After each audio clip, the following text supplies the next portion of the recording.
Hello and welcome to episode 151 of the MisanthroPod. I'm Snipe, and as always, I'm joined by Wib. Say hello. Hello. I'm also joined by TheDrummerMatt. Say hello. Hello. How are you lovely gentlemen this evening? I persist. Matthew, how are you? Yep, I'm good, thanks. How are you, Snipe? Well, I'm surviving, if you can call this living. So... Good. What are those starts? Yep. Yeah, I have slipped into the seventh circle of hell, but I appreciate the question. Okay, so it could be worse? No. Well, No, it could be worse. bottom. It could be worse. I don't know how many circles there are. 7. Oh, Yeah. okay. So maybe I'm at 6.5. We'll figure it out. Okay. I want to find out if there's another version of like Christianity where there's more circles of hell. I was referring to I'm pretty sure it's like Nordic mythology has different circles of hell. According to Dante's Inferno, there are 9 circles of hell. Okay, which is my lucky number, so we're going to ignore that. That the Dante's Inferno is literally like a self-insert fan fiction of how big his dick is for God. So I'm not going to listen to that person. I think they're insufferable. And the video game is oddly sexual for some reason. Yeah. We had a big fuzzy butt. If it helps, let me go. Okay, apparently each circle is a very specific thing. Oh, good. Yeah, 1 is for thieves, 2 is for adulterers, 3 is for I don't know, Protestants or fucking whatever. The normal. I know this is good podcast content. Me researching in Googling stuff. Moment. Yeah. So good. Let me find out because it is. There are I think the circle that we are talking about. The 7th. The 7th is, I believe, 7 is a holy number in. Oh, violence! Violence. 7th is violence. That's not a sin. Okay, that is what other people think is a sin. I consider it very therapeutic. There we go. Is there one for anger, or does that rope in with violence as well? Welcome to the Theological MisanthroPod. The first circle is limbo, second circle is lust, third circle is gluttony, fourth circle is greed, fifth circle is wrath, sixth is heresy, seventh circle is violence, I'd say can fall under wrath. Eighth circle is fraud. All the crypto bros are there, yeah, okay. And the 9th circle is treachery. So, yeah, there you go. Okay, I feel like I've done most of those apart from... I'm not often violent. No. I mean, I've done a lot of tax fraud. Yeah. You're doing it right now. You don't even know you're doing it. I mean, I'm a fan of all 9, but right now I'm going to have to go with wrath. Yeah. No one's going to get that reference. Specific hell circle for protecting capitalism. Yeah, I mean, to be fair, I think that's if hell exists, that's it. Capitalists have brought it to Earth. But, yeah. Do we have any cool AI generated segments of the last MisanthroPod? Because I can bring that up. Actually, I don't need you. If you want to do it, because I've been trying to load up Spotify and it's just refusing to load up for me. So I was hoping you were going to buy me time to do so. Me ever do something helpful for you? Okay. It's not like we can edit these or anything to say, oh, hang on, I've got to go check this, and okay, I'm okay. Welcome to episode 150, Unhinged Banter. I mean, yeah, fair. Right? Yep. Can't argue with that fair. One. Spotify AI chapters and unhinged tactics. Oh, this is kind of cool. This feels like it's a JoJo arc. Matthew's adventures from stage to Pride Parade. Ooh. Okay. Matthew's gym tales and cornet aspirations. It's thinking you're my gym buddy. That's weird. Snipe's gym integration and keyboard frustrations. Okay, this one seems even more deranged than usual. It's getting better. Snipe's deep dive into spooky game mechanics. Snipe's wild youth in the infamous parent cage. That one's pretty accurate. Okay, well, that checks out. It nailed that one. And this one is weird because it's Webb's dive into vintage wargaming, which is WEBB. In fairness, that is a very common mishearing / misspelling of Wib, is to call me Web. Yeah. Listener questions, from monsters to space rats. I think that is the full spectrum of our listeners. They are monsters to space rats. Self-identified and we and I mean them. this wholly complimentary. Yeah. Listener questions, food, flaws, and farewell. That's oddly poetic, ain't it? I wonder where it stole that from. Cute. But yeah, so I thought that was fun. Yeah, also, that was particularly unhinged this week. I mean, you know what is funny? I haven't seen the driverless horses ones. Driverless horses available on Spotify right now. Very interested in those, but I don't think it even has them on ours. Oh, it does. First episode, welcome and glittering water voles. Yeah. Okay. Bike helmets, wheelbarrows, and decathlon shenanigans. Navigating adulthood bills and plagiarism elementals. That's actually just not even crazy. That's what we said. Yeah, I'm going to be honest. I think the slightly unhinged nature of these might fit very well with the vibe of driverless horses, because that is a very stream of consciousness style thing. So whatever nonsense it comes out with is probably just what you actually said. Yeah. The shocking call center story, denim disasters, and farewell. Anyway. Oh, here's one. This is a good one. Discussing game preservation and Nathan Fillion's charm. I mean, yeah. That's very... That is very AI coded. It's got that slightly corporate way of speech. It sounds like a chapter in a slideshow where they're trying to make people pay for emails. Yeah. It sounds insane, but it's also deeply disingenuous. So yeah, very strange. So Drumbly Bumbly, yes, what have you been up to, my darling?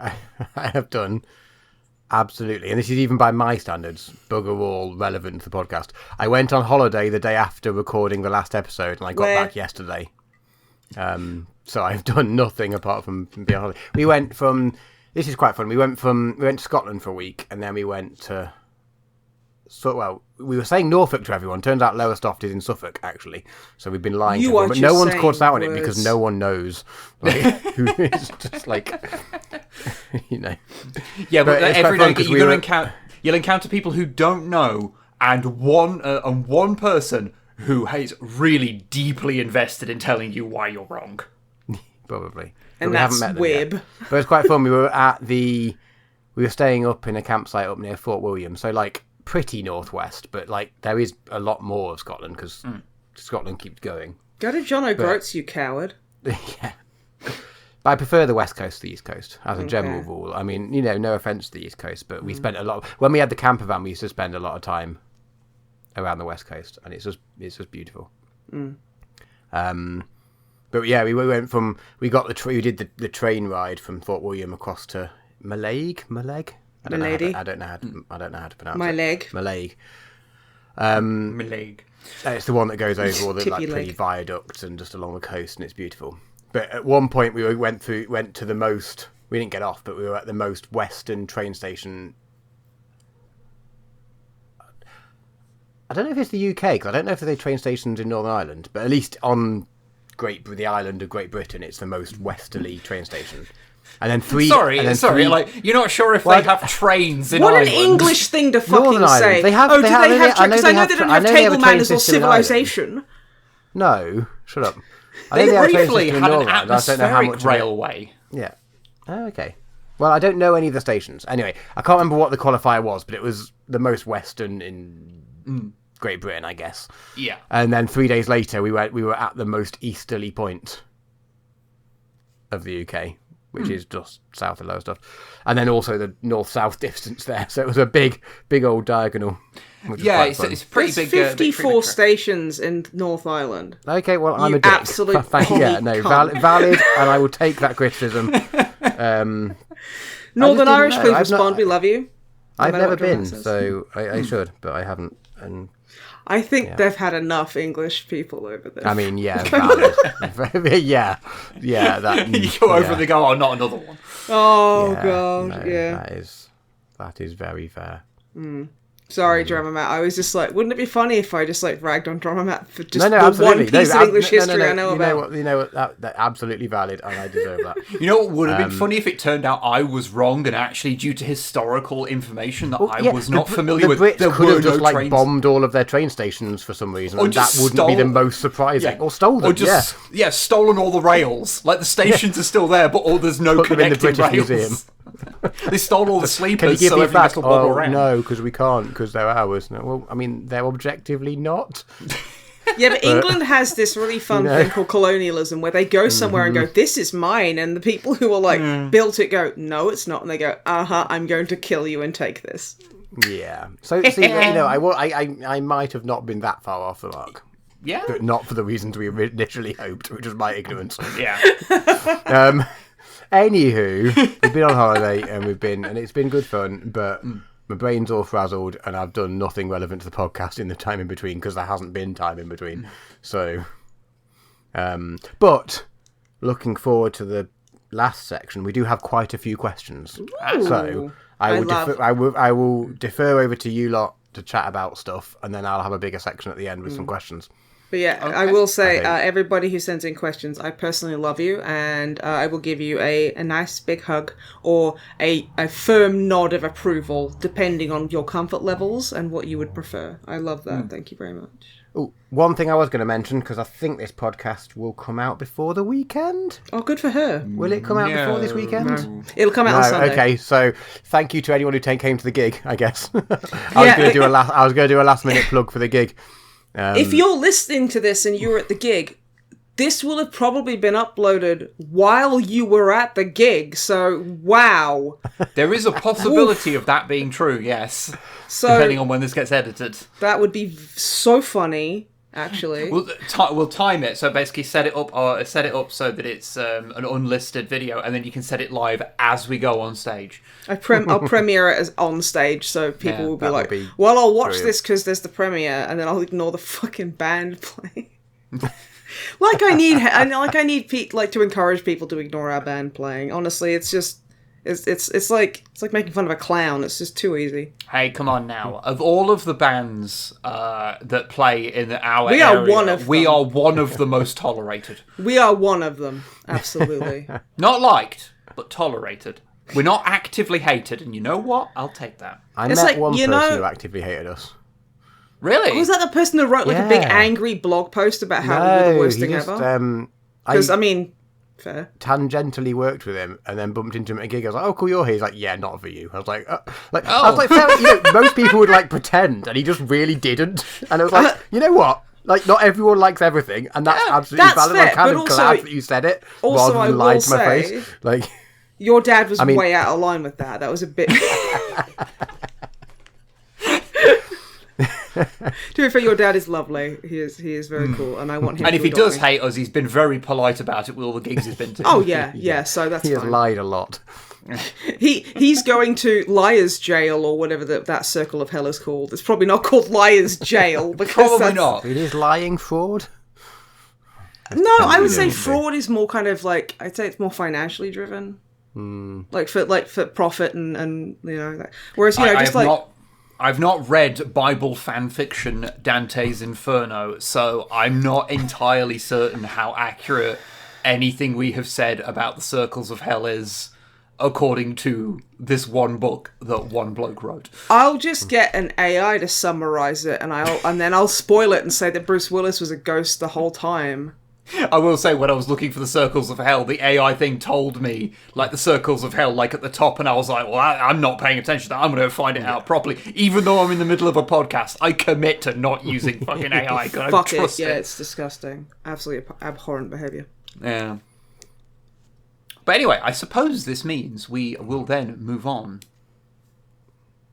to Snipe. There we go. It's me. Hi, I'm Snipe. Ask me what I've been doing. Snipe? Matt. Yes. What have you been doing? Unless, Matt, you want to take this honour.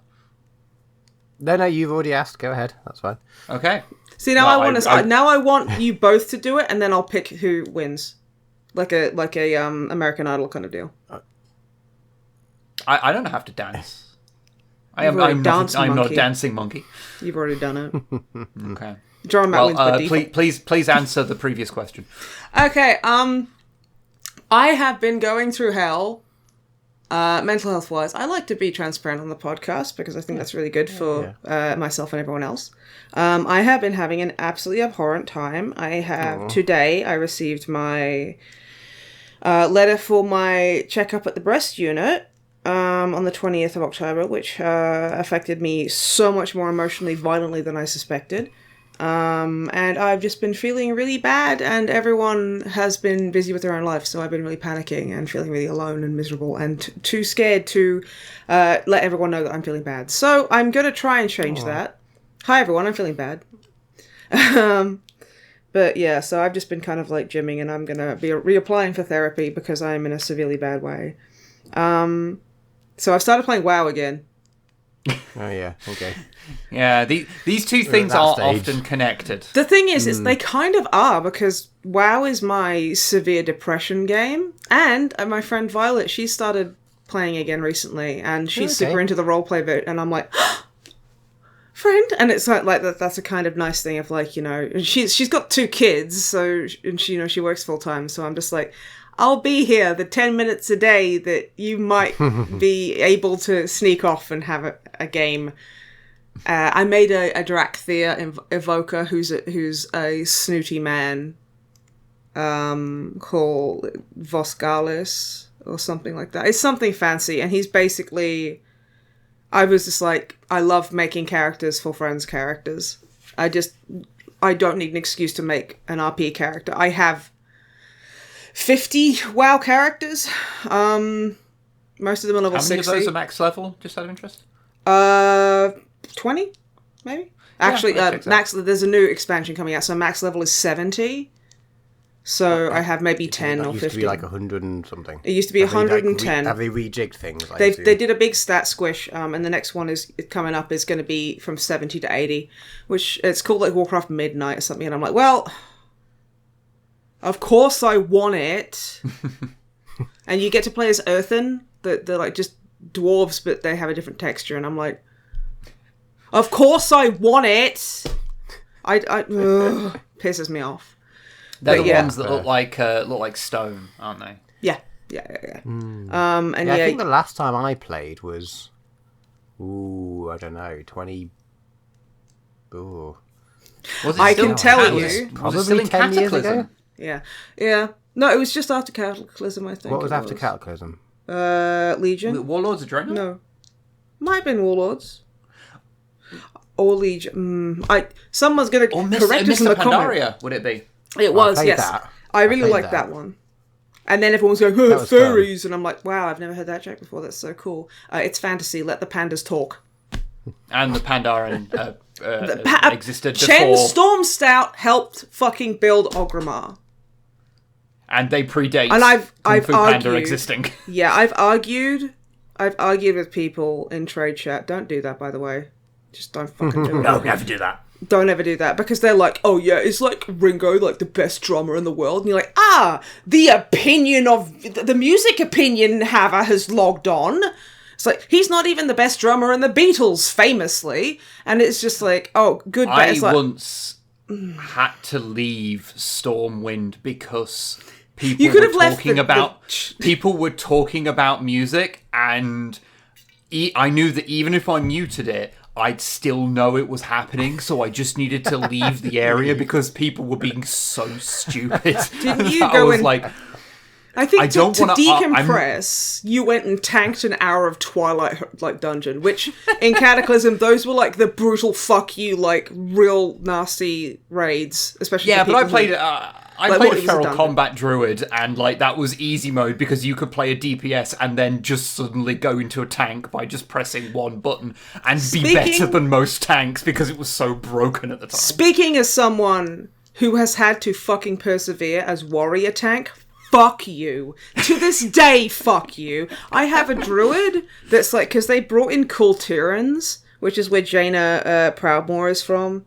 And they're basically just humans that are just big and strong like me, so I feel very represented because I'm obviously an underrepresented minority. And their druid forms are like dark, evil, gnarled branch bone animals. And I was like, this fucks hard. I am going to come. So I had to get one. And I think she's... Sorry, excuse me. I'm just making a quick note for possible episode titles. Yeah, Spotify. AI auto-generate. That is a fucking title, you coward. I know you won't. But yeah. So the Culturans fuck hard. Come, you know, etc., etc. And yeah, the Drakthir have like an insane amount of customization, which I really like. So you like, because before they did a big overhaul on like customization. So now you can customize if you're a druid, you can customize your boomkin form, and like at a hairdresser's, it'll just show you the little like sections for the forms, and you can go, okay, for this one I'll be Fire Kitty. If the Firelands like raid had like some seeds you could pick up and you turn your feral combat into like a flamey kitty. And I remember Birdmore, Wibb's druid, Worgen druid, was like, I want to be a flamey kitty. Redmore. He was Birdmore. Because we all as a guild thought it was funny that he was. I think Wibb came up with it, is that he's an idiot in his bird form. So when he turns into a bird form, Wibb on voice chat would just go, I'm a bird. And everybody would be like, oh, it's Birdmore again. To be honest, it was less of an RP thing. It was more me being annoying thing. Well, I was looking at that. It was just funny. And that was back in the day where if you held backwards auto run and then like a jump button, you could kind of like rotate backwards while hovering, and you could do that as a bird. And it would look fucking bananas. But yeah. I do remember me flying over... oh fuck! What's it called? The Zangarmarsh. Burning Crusade area. Zangarmarsh. Zangarmarsh. Yeah. Because I remember a space goat, a male Draenei, followed you, and you went, "Oh hi!" Like, I'm a bird. And he went, "Oh hi bird. I am space goat." And you were like, "Okay, I have to go do bird things." And he followed you to Zangarmarsh and gave you like a really nice like agility ruby, like gem, because he was a gem cutter. And he was like, "Here you go, bird. I will go and do space goat stuff." And then you turn around and went, "This guy just gave me a gem worth like fucking $2,000. What the fuck?" Because I acted like a child. And he was just like, "Nice. I see. You know what? Reward the behavior you want to see." Yeah, you want to see people act like fucking insufferable idiots, and you know what? I'm willing to that's enable the alliance. That. That's the horde. I'm not going to get into alliance and horde, and I don't care. But I have noticed that people, the horde seem to be adults with jobs, which is why you can't get a dungeon like late at night or whatever. But they've done a bunch. I will say. When it comes to WoW, because I fell off WoW hard, because I played a shitload of it, because we started during Cataclysm, and then I think I played... You fell off in Warlords of Draenor. You just went, bonk, no, I'm not interested. And I just had like I hit a limit, and I went, I do not want to play WoW anymore. And I do that because they nerfed Druid, and you went, nah, I'm sick of not being broken. No, I played it for quite a while after that, because that got changed at like the start of the expansion. And... I remember, like, I hit a point where I'm like, I just don't want to play WoW anymore. I've hit my limit. I don't want to play it anymore. It's very much how I felt with like Call of Duty, except with Call of Duty, it was because of the glorifying of war crimes. That got a bit just kind of offensive. Like both those games are ones where I just fell off hard and then never wanted to go back to them at all for any reason. COD, that is still the case. But I'll be honest, with you getting back into it this time, a little part of me is going like, maybe it would be nice to play a little bit of WoW again. but you know, for old times' a sake. little bit. I know, that's the problem. The most I'm like, heartbreaking thing. Do I have the time to play WoW again? Nobody I think last time I was on a big WoW binge, I was unemployed.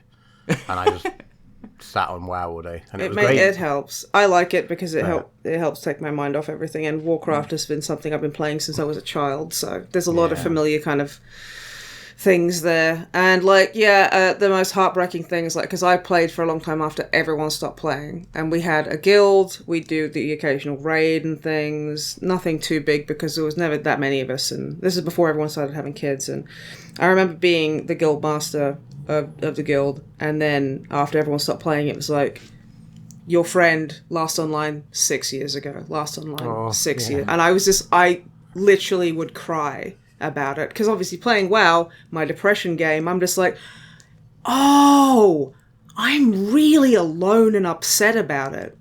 So now it's like, oh, cool. So I kind of had to undo of like expecting that ever being someone I could play with, because fuck off making friends in WoW now of all times. Because it's either like on an RP server, people either want to like cyber with you with fucking ERP about their big sloshy fucking balls. Very long story.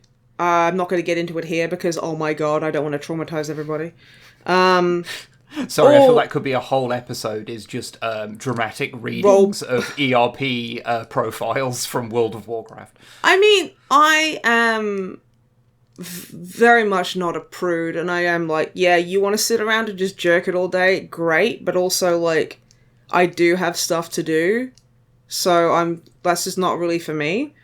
They get esoterically horny that is quite fascinating. Yeah, and like that's fine. Again, it's just like, I mean, I'm all for hedonism because we are not built to just be consumed by labor, and that's bullshit. But you know, it's like, okay, yeah, like sex is great, love that, love to try it sometime. But sitting around in Goldshire all day going, oh, and then I touch your dick, penis, and balls. It's like, okay. I mean, sure, that's titillating, but like, I'm gonna be honest. But you get bored of it after a while. I don't think there's one simple fact that means that I would never be able to like do ERP in Would you WoW. cringe? Would you feel cringe? I mean, yeah, okay. There's lots of reasons why I personally wouldn't, but I think the biggest one is that I'm sitting there going like, the person on the other side of this is definitely a 14-year-old. That's another big thing where you'd sit there and go... That's the big reason, which is why I would not even entertain the possibility of going near that. And that's because, aside from everything else, that's like, no. Yeah. Anyway, role-playing in World of Warcraft. Yes. I'm going to get back into it, which is really fun. Nice. And she'll hopefully help my mental health a little bit. Because the neighbours certainly aren't. A lot of noise I had to cut out, and like, it's not the easiest I do want the new one. I do think we mentioned it a bit, so yeah, sorry again. I'm playing on my autistic brain where it's like, every 5 minutes it goes, oh, you could get a bigger level, but guess you haven't bought the expansion. And it's like, yeah, this physically affects me. So thanks for that. That's really cool. What's in the new expansion? Like, what's the deal with it? I don't fucking know. Numbers get bigger. That's what I want. Okay, yeah. But I meant, like, you know how, like the whole Burning Crusade and Wrath of the Lich King, they all had, like, a story thing that was going on with that. Oh, Anduin's hot now? There you go. He's like an adult man now. Yeah, I don't like that. I don't like you that. Don't like he should it? be the weird little shitty kid. He should be the little shitty kid you're leading around. And he's going, oh, don't tell my father with his anime hair. Oh, I'd be so upset. Yeah. I was just looking while we were paused slightly, and WoW apparently still has like 7 million monthly players. Let me fucking tell you, you would not be able really to tell. Dropped. It's like, you know, it peaks and troughs around when expansions are released and things, but it's been pretty consistent for the last like decade plus. Yeah, which is impressive. Okay, so it is fascinating. This is Anduin 1.6 million Where daily, I think it said, and then like 7 million monthly or something. So it's obviously estimates, but like yeah. So you have Anduin here. looking like the twinkiest twink that ever did twink. And then this is what he looks like now. He looks like Captain Walker from fucking Spec Ops: The Line. He does not look like he is from World of Warcraft. He is just some That's guy. That's the thing. They've obviously like WoW nerds are being really normal because they have a couple of like elven women in the cinematics that are trying to make obviously very realistic now, which means that they have to mocap people because you can't just hand animate that shit. So they're based at like more normal features, and WoW losers are like, I can't jerk off to a woman who looks like she's over the age of consent. Could you please make her a child again? But like yassified? And they're getting really, like, fucking mad. Like, I'm still a part of the WoW subreddit because, I don't know, that's my version of self-harm, basically, I guess. And being on Reddit. And it's like, okay, I don't like these cinematics because in the game, people's, like, characters' feet are the same size as their torsos. And it looks fucking cartoony as hell. And then you get a photorealistic, like, Captain, like, Anduin Walker over here. And it's like, what are you fucking doing? It is a strange thing because, like, on some level, like WoW's aesthetic is very. It should look like a Pixar movie. Like that's like everyone's. They very do the exaggerated. expressions that are cringe, so there's that. And when they've done the cinematics in at least when I was still playing the game, the cinematics that would be pre-rendered, they would still be using those proportions, even if it's a much higher res model, and that kind of made them all feel very coherent together. Yeah, and then it's like you see because obviously that your character doesn't show up in those like big fancy cinematics that they've spent thousands of dollars on probably outsourcing to a fucking like trailer farm or something like that. And then it's like then you go back in game and the elves are literally like the stupidest looking fucking creatures you've ever seen. The orcs' shoulders are bigger than their heads, and it's like, and then you've got. Yeah, it's weird. And I'm like, this is the most photorealistic one, because the last one they had where Anduin looked like fucking Tidus from Final Fantasy. And you're just like, okay, he's still got the stupid over-the-top kind of armor and everything, and they do have a little bit of it in the new cinematic, but I'm still like, okay. I suppose this will be the final... It doesn't mean it's good. I suppose this will be the final evolution of the whole thing, of that, like, when WoW first started... its aesthetics were very, very basic, because obviously it started like, what is it, like 2006 or something? 2005 or 4 or 5. It's very fucking old. Yeah. It's I have it's like, oh wow, it's like 10th anniversary, 11th, 12th. I have all those achievements. It's so old now that the game's been... though the game has tried to keep one, like, aesthetic throughout, obviously how refined that's looked has changed over time, which is why some characters who've been around since the beginning have had several overhauls in that time. And if you see, like, their original models next to, like, their current models, they look like completely different entities. But most games don't go through this cycle because they are not an active game for that long. Yeah. Or more importantly, if they are an active game, it's kind of like it's something where it's either like RuneScape, where it's had complete overhauls, or it's had like new games, overhauls. Like there's like RuneScape Classic and shit like that. Or it's something which is kept at a very steady level because they are trying to keep it, you know, it's just an old game that's been kept alive, whereas this is like still an active game.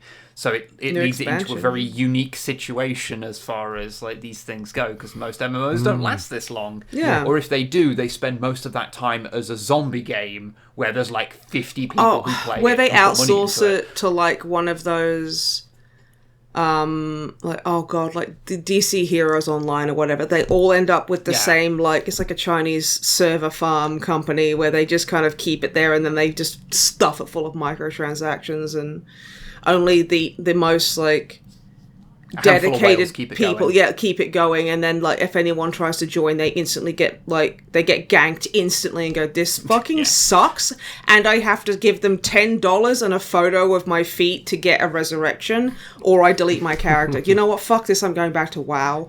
If I want to get murdered and everything, but yeah, if I want to get murdered in 15 seconds by people who are vastly more skilled than I am at something, then I'll just play like Quake Champions or something. Oh, don't. people always said that the female Worgans, their actual Worgen, that they look like chihuahuas rather than wolves. And I get because they had like big eyes with like with the whites of the eyes showing and stuff, whereas the male Worgans had glowing eyes. Yeah. They have changed it with the big kind of like overhaul where unfortunately you can change your orc stance now, so instead of being hunched you can have them straight up, like upright, which is like, that's really cool. Now do it for the rest of them. Do it for the women. Do it for everyone else, please. It's like, I can't troll, because I remember the original troll femme models looked just like the male trolls. They were terrifying. They were great. And now they're like, what if they were beautiful? What if they were just purple women who had slightly bigger teeth? And it's like, then you've fucking wasted so much potential by going, I could make this character cool, or I could make it a human woman I want to jack off to. Well, and then, and then somehow that turns into a slippery slope, and then you get January 6th. Wasn't quite where I thought you were going. Unfortunately, I see the link. There is I'm not really being hyperbolic there. The thing about the rise of fascism is that it was all about ethics in games journalism. Yeah, it was about, we don't like that a woman didn't like a game. Well, at the time, someone who we thought was a woman, because Zoe Quinn goes by they them. So they didn't know at the time. But it's like, oh yeah, and that's why Worgen female models suck. So thanks, Steve Bannon, you prick. But yeah, so that's what I'm doing. I've also been playing another game, a newer game that I am such a mark for this, and I'm starting to think that indie developers have noticed that I am, because if you have an undead gunslinger in your game, I will play your game. If it's a first-person shooter with an undead like cowboy, I will buy your game. I wish I had a choice. I don't. It's like Blood West. So if they look like Caleb from Blood. You mean my husband? But yeah. No, and it was like, I saw it on like Fanatical or something. Please get in touch. I'd love an affiliate link so you can give me free things, because there's going to be some more cowboy undead games, and I can't financially afford that. So help me out. All of them. So yeah, so help me out there. And I was like, oh, this is cool. It's like a 2.5D kind of looking shooter. I love boomer shooters. I hate the name, but I love those. That's cool. Oh, they have a demo. That's awesome. Oh, the second slide of the of the store page shows basically what is a non-copyright infringing, like, Caleb from Blood. I'll play the demo I played the level that was 5 minutes, and then just quit out and went, I'm buying it. It was on sale, and I was like, yeah, I'm buying it. And what it is, it's like boomer shooter Vampire Survivors. So it's lethally dangerous. Vampire Survivors is like a little, like, what would you say that is? It's like, I believe it's a bullet hell. I can't remember what they have. It's been decided upon, but it's kind of considered its own genre now. Yeah, so it's basically where effectively you have an auto shooting like system where you are leveling up, fighting enemies as an element of bullet hell to it. Yeah, and it's about amassing a massive array of weapons and destroying thousands and thousands of enemies, where it's less about like any reaction time or anything, because most things are fired automatically. It's about synergizing and making sure that you have enough level ups and things to beat the things. It's yeah. So it's not quite as in depth as the Vampire Survivors, and I understand it's obviously with a 3D game that's quite a heftier workload. So there's not really any synergies, but you do unlock a lot. So I mean, I basically did everything in 3 days because I played it a lot in those 3 days. So you unlock a character and you pick up like premium currency, which it says money, but it's gems. I think it's only very recently out of early access as well. And then once you do like a certain set of levels or a certain set of achievements, it will unlock a character for you to buy, with the not premium currency, but basically like because it doesn't have microtransactions. Yeah. With the you get like little gems and stuff in game because there's just tiers of currency. Yeah, and they all have different abilities and different kind of things like that, and you can upgrade like your base characters just as like a like you can with the golden eggs, but it's not located to one character. It's kind of just gives all of your characters an increase to the amount of money they pick up permanently, or gives it like a permanent XP buff to all of them, and they all have kind of like little gimmicks. I love Jared, not Caleb, Jared, the undead gunslinger, because he's got like a crouch slide. So there's an ability called Pestilence where you could basically have like every few seconds you are surrounded by like a toxic cloud that means you poison any enemy that you kind of walk past. So once you get to that high enough, you're basically insta-killing things or near enough. And if you slide through like 40 of them, you're just like dead. And it's just a very big dick kind of feeling. It's very good. And I think one of the interesting things that I've noticed about the game from when you were playing it is that you can have the whole because of the Vampire Survivors-ness of it, is that it has like an auto shoot thing that you can have either on or off. I turned it on just to see because I think it was on by standard, and I was like, no, I'll turn it off. I want to be a bit more involved. And then I got like halfway through the second level, because the first one is like survive 5 minutes, the second one is like 15, and then it goes up to like a maximum of 30. And I think once you've completed everything, you can have a custom, so you can have any level that isn't bosses with between 5 and 30 minutes and stuff like that. And I was like, I'm getting kind of cramp in my hand from firing because there's so much things you need to shoot. And then I've turned it back on again. Like I've turned off auto fire again because I was like, no, I got it. I want to be more involved though. I will say, and I hate that I did this as a voice actor because I feel like the ninth circle of hell, treachery. That's a callback for you there. Is definitely calling to me because I turned them off because I don't like them very much. Well, I think the first guy is called Flynn Steele, and he reminds me of Dante from the new DMC in the way that he's like, wow, he's like, he talks like Sonic, but not in the cool, like, you mean way. DMC, specifically DMC Devil May Cry. Yeah. Like black-haired Dante. No. Because I love Dante. We have the same hair colour. We're obviously in love. What are you talking about?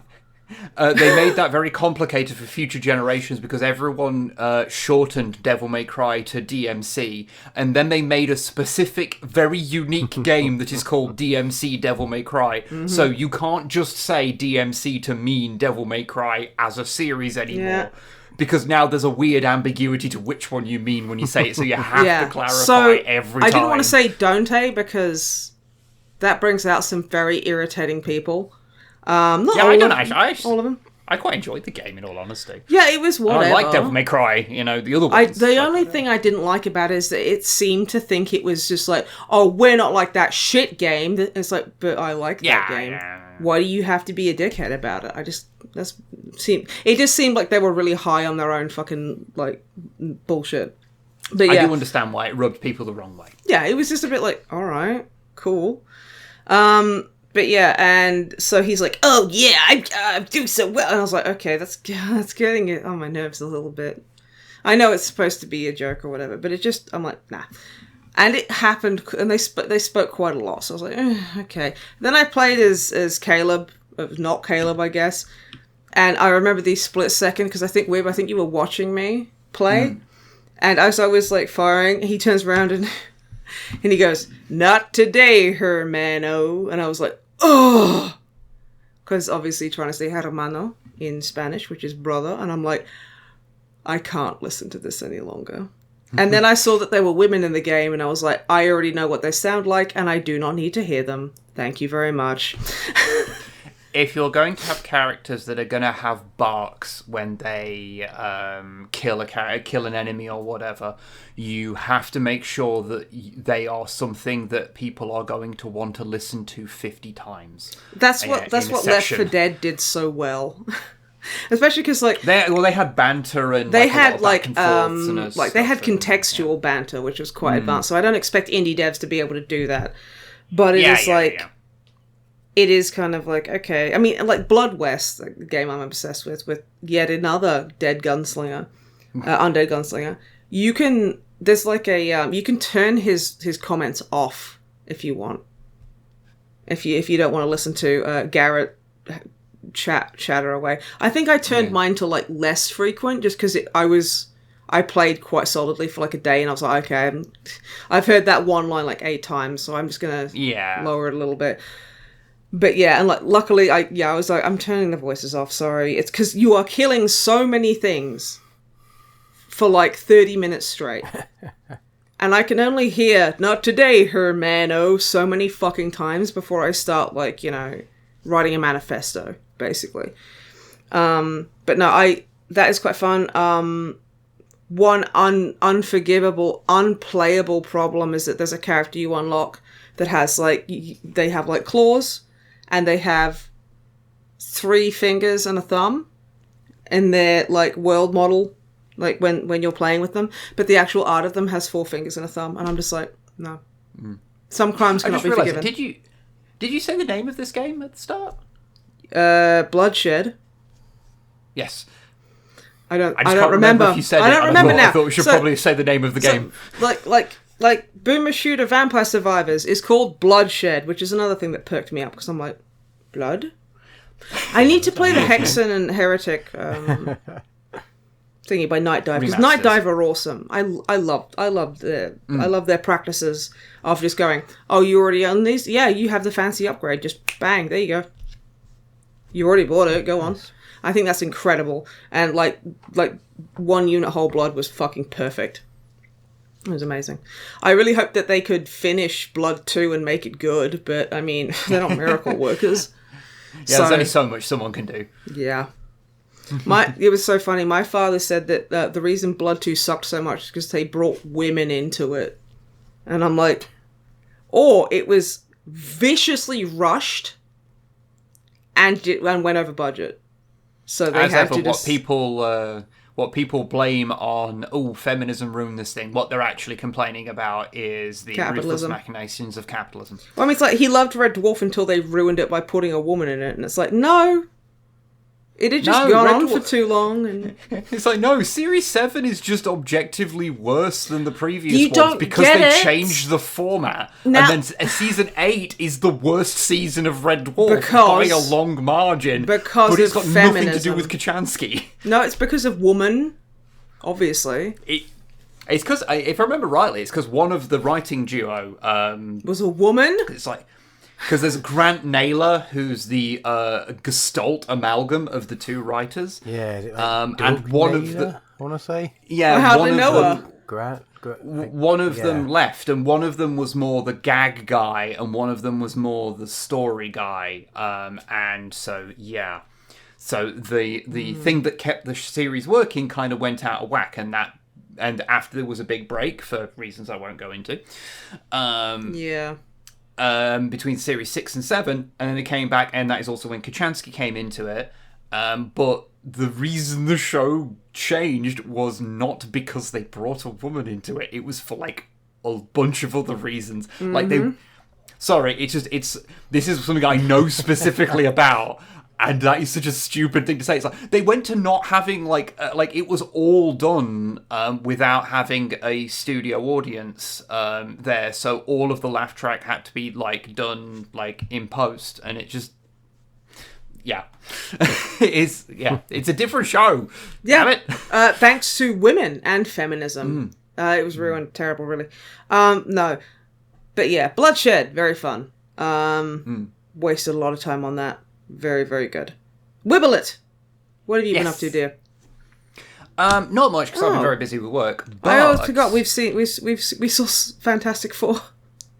Oh yeah, we did. We saw Fantastic Four. First Steps. I had to run out of that because I had a panic attack so bad that I actually had a nosebleed. So, because there's a scene in that will not affect anyone who doesn't have a very specific phobia that I have not met another person who has. So, it's tocophobia. fear of having a baby. And I had to run the fuck out of it, and I feel really bad about that. But otherwise, the movie was really good, and Ben Grimm, I kind of fancy him as the Thing. I'm just like, oh, you can lift the car. Father. I think it was all it was all very, very well put together, and because it is very separate to the rest of the MCU at this exact moment in time,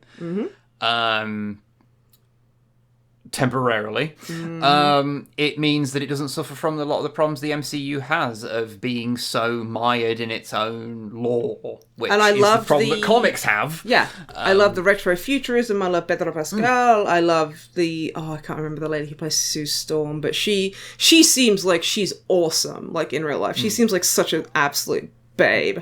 We also got big goofy Galactus. It turns out you can just do that. Yeah, it turns out you can just do that. And you know what? He was fucking scary. Yeah, he was intimidating. It fucking worked. And like, it was just silly bullshit, and I like silly bullshit. I like it when things, and this is true of Fantastic Four. This is true of, say, the One Piece live action adaptation is what I usually point to as an example of this, which is something that is not and James Gunn stuff. I think I mentioned this of his comic book stuff, which is that it's not afraid to be based on something that's a bit goofy, and it's not ashamed of it. So it embraces the things that kind of are unique to that, and allows them to just be, as opposed to like, oh, we've got to redesign Galactus. He can't be big purple and blue and just be a guy in a big hat.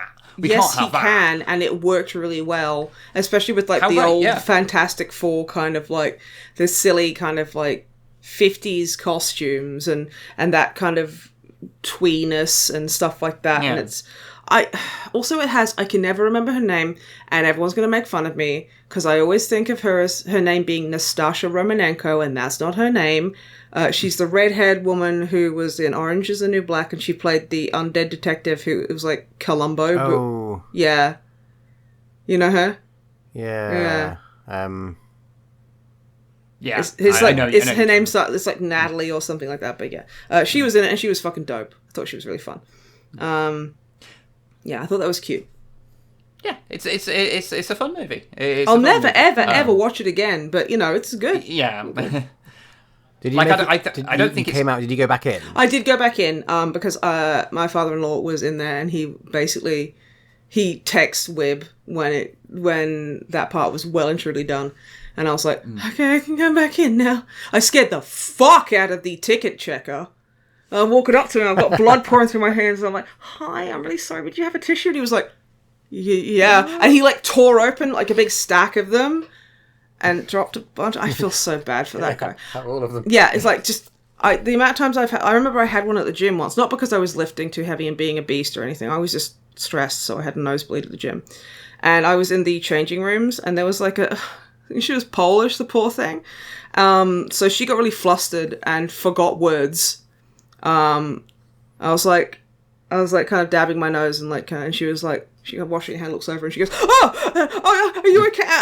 You hurt? And I'm like, no, I'm fine. You scared someone so much they forgot their second language. They forgot. They did, yeah. And I was like, shit. And I felt really bad because like, I don't know. People freak out when you start bleeding randomly at them. It's so strange. I don't know why. I used to have nosebleeds real bad as a kid, and yeah, it's remarkable how people just freak out. If you're not used to having them, people find them way freakier, and you're just sitting there going like, no, I'm pinching the bridge of my nose, and I'm going, this is just fine. This is just inconvenient to me. But to other people, because they associate it with like someone's punched you in the nose bad or something. Injury. Yeah. Yeah, and they'll always give you the worst advice of how to deal with it. Tilt your head back. No, you pinch just under. It means blood pours down your throat. Yeah, then you're like, and then people think you're coughing up blood, and then they call an ambulance and waste some poor fucking EMT's time. But yeah, no. So I did go back in, and I was super embarrassed and humiliated, which is fun. But yeah, I would recommend it. It was quite fun, quite charming. Yeah. For me, I don't know, because I think there's a bit of competition between that and Superman of being we've got two comic book movies and both of them are good. Yeah. At the same time, And so they I think there's can some be. like, oh, which do you prefer? And like, I kind of feel like they're kind of different what they're aiming for. I'd probably say that I think Superman's probably the more fun one to go see. Because That's the one I could watch the whole of it, yeah. There is still a bit of MCU-ness about it, even though it is separated from it. Some of the tropes of how those stories are told is still present. I mean DCU? No, in Fantastic Four, okay. In Fantastic Four. Yeah. There's some of the tropes of like, just the storytelling methods and way of presenting things. I will say, I did get really emotional. Because Reed Richards is actually an incredibly good portrayal of autism, of a particular type of, but the way a certain type of autism presents, because he is very kind of like, he has a little bit of difficulty understanding some social cues and people's emotions, and it's like there's a part where basically there's a bad thing going to happen, and they need to basically one of the solutions is doing something bad. And Sue's like, I know that look, you've just fucking considered it. And he's like, of course I've considered it, but it doesn't mean I'm going to do it. And she's like, no, I can't believe you've done that. And he's like, I had to consider it. I'm like, that's just, hi, autistic here. Yeah. It's not personal. And it's like, but you can see kind of how she's mad at him, and he's just like, but I wouldn't do the bad thing. What? And there's a heartbreaking moment where he talks about basically he doesn't want anyone to be like him because there's something wrong with him. And I'm like, oh, another triggering thing. And it's like, because it's fucking heartbreaking, because that's exactly how you feel. And I think Pedro Pascal sold it perfectly. I think it was directed incredibly well, and I think Reed was written really well. As an actually had autistic something man. to do with Reed Richards for once. Yeah, and like they actually made him interesting and a likable character. Because Reed Richards is a character that is hard to make likable, because his entire deal is, well, he's the smartest guy in the room. But he's not like the smartest guy in the room, but is also a dick, which you can do something with. Or That's the Dr. smartest Doom. guy in the room, but is really, really nice about it. He's just kind of guy who is smart, and that's... I know I've not read that many comic books of the Fantastic Four, so I'm sure there's runs where they've done this, interesting things with him. But as a character generically in pop culture, the way you see him, like, I think that probably has got something to do with why when you see parodies of him, they tend to make him, like, a bit of a dick or whatever, because at least that gives him some... Like, there's the version of him... I can't remember what his name is in Venture Brothers, because there's a version of him... Oh, God, yeah. Because you've got, like, the Human Callus and their version of Johnny Storm can't stop burning, and it hurts he's the whole screaming, time. and then there's Sue, who's like, she can turn invisible, but it's just her skin, so you see all her muscle mass and sinew and shit, and it terrifies people. Yeah, it's just very cynical, but yeah.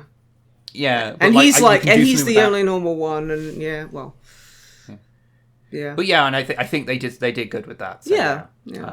Fantastic Four First Steps. It's good. It's good. Good. And it is also a nice change for something MCU wise that doesn't require you to have watched 15 other things to understand what's going on. The last one I watched was bloody the Captain America movie, Brave New World. And that where there's nothing brave or new about it. And that was one where it necessitated you having watched the Hulk movie, the one from right at the start of the MCU, but also the Hulk's not in it. But it is a Hulk movie that doesn't contain the Hulk. It's really bizarre. It's also quite bad. Yeah. Not the worst the MCU has done. That's the Eternals. Well, okay, the worst the MCU has done is Secret Invasion, but that's especially bad. Yeah, it's probably because they put women in it, I think. Yeah, that's when they first put women in. It had an AI generated intro, which I think kind of set the tone for that show. That was probably ironically the best thing about it. Yeah. But yeah, I'm sorry for I'm sorry for that. What have you been up to, dear? What I have been up to is I started watching because it's I think there's at present time there's only 3 episodes of it out, but I've been watching Alien Earth, which is the new Aliens franchise entry. Is this? Now, can I guess a spoiler? Is it on Earth? It is on Earth. It is on Earth. Spoiler. And it spoiler does territory. Contain aliens as well. No, I didn't know if this was going to be an alien there thing should be or whether alien. this was going to be a conspiracy thing. No, oh yeah, with Alex me that's Jones, actually a fair isn't call. So going into it, I sort of had a bit of trepidation because because I watched recently Alien Romulus. I can't remember if I talked about this on the podcast or not. I just remember everyone kind of getting mad at you. Well, a lot of people disagreed with me because my opinion of Romulus was that the first 10 minutes, fucking art, wonderful. It manages to capture the feeling of the original Alien movie fantastically, both on like the way it was shot and the way it sounds. Really, really cool. Really like that. But unfortunately, my stance was that though I don't think it's a bad movie, it feels like you tried to create the average of an Alien movie. So every story element was so predictable that every little element that was introduced to it, you were like, oh, well, that's going to happen. Oh, that's going to happen. Oh, that's going to happen. And you know that because you've watched the other movies. And after, and the whole movie felt like that to me. So at no point was I I was never engaged with the movie because I felt like I'd already watched it before. Yeah. And it wasn't like it was a lot of very talented people making to me what was a very average story, and that just kind of disappointed me a bit because it so nearly was fantastic. If it just was a little more original, it would have been great. Also, if they didn't do digital necromancy to Ian Holm, that kind of sucks. I would prefer they didn't do that. Yeah, gross. And so I wasn't going into Alien Earth with high hopes because the last thing I'd seen. And obviously, the Alien franchise is no stranger to having bad movies or bad entries. So I went into it and I was quite pleasantly surprised because... So it takes place 2 years before the first Alien movie. And the weird thing about it, is that you go, well, we've got xenomorphs here already, 2 years before. How does that work? On Earth. And the basic gist of it is that there has been a ship has gone out, and it has gone and got a bunch of alien animals, just creatures that they found. How could that ever go wrong? It's Weyland-Yutani. They're doing evil shit, you know. Oh, so a billionaire is funding this kind of scientific exploit. How could that ever go wrong? And it's bringing them back for research purposes, and in that, they've found some alien eggs. So they've got facehuggers. Uh-oh. And they've been out there for so long. And of course, because we know that these things have been around for a long time. So a couple of years before that, before the first movie, is fine, really, canonically, for that to exist. Well, I mean, the thing is, they do... Because the Prometheus movies all happened before that, you know. No, I ignore them. Because those were... Well, I haven't seen the second one, but the first Prometheus movie... It's not great. I had it... Great. Okay, so if anyone knows why I freaked out about... as a tokophobic, that movie was literally just like... You know that part in A Clockwork Orange where they tie that guy to a chair and just keep his eyes on? That felt like that, watching that in the cinema. That was terrifying. Again, there's this is again why Alien Romulus was disappointing to me, because every idea it had was one they've already done in another Alien movie. That is one of them. This is why I can't really watch Aliens. I just can't. Yeah, I get you. But so they're bringing these back, and the cool thing is that the xenomorphs, although strictly speaking all of them are xenomorphs, because all xenomorph means is alien. Xenomorph with a capital X and a TM. Yeah, there's xenomorph TM. But, you know, as well as the xenomorph TM, there's a bunch of other aliens, and all of them are equally horrifying. You told me about the eyeball one, and I was like, don't talk to me. I fucking don't want to hear that. What is wrong with you? Yeah, There's an eyeball creature in it that's really fucked up. There's ticks that like attach to someone's neck and then drain all of their blood out of them in like seconds as they just become a big blood balloon. Like it's basically, I think what Weyland and Yutani were doing was finding the most horrifying things in the universe, and the xenomorphs are just one of them. I love it how like you described it to me as like, okay, so there's a xenomorph in there, but then there's this shit, so it makes the xenomorph just like whatever. The eyeball thing is coming, and I don't want to be fucking here for when it arrives. But the really interesting thing is that is an element. Like these things getting loose is a part of the thing. Is a obviously like part of the thing, and it's on Earth. And we will have explained to us the reasons why things happen. Blah blah blah. In time, we've only got a few episodes in, but the central thing that it introduces the series with is not to do with any alien life at all. It's that there is currently a sort of ideological war happening between what will be the new technology that elevates humanity. Very, very, modern people talking about LLMs and shit coded, especially because it's also being developed by sociopaths. So you've got the synths, the things from the old Alien movies where you've just got synthetic people. You've got cyborgs, who are humans who have been augmented with the same kind of stuff. So, like, there's a guy who's like the cyborgs who you see, and like his hand like goes clear, and you can see like the armature inside of it, and it like splits apart, and he's got tools that come out from the middle. So he has like a welder, and he has like a blade that comes out and various things, which is a fairly fun thing. And then there's the third kind. That plays well for a listening audience. I just did a very funny piece of physical comedy. It was hilarious, actually. You should watch the video.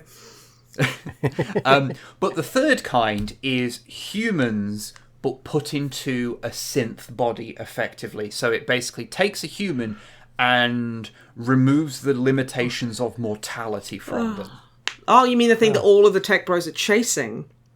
Yes, and the guy doing it is an amalgam of every aggravating tech bro you've ever encountered. He even doesn't wear shoes like Steve Jobs used to not. Okay, so also he's a monster towards children, just like Steve Jobs. Also, this is the picture I drew of his likeness. Let me lower. That's not him. No, that's not him.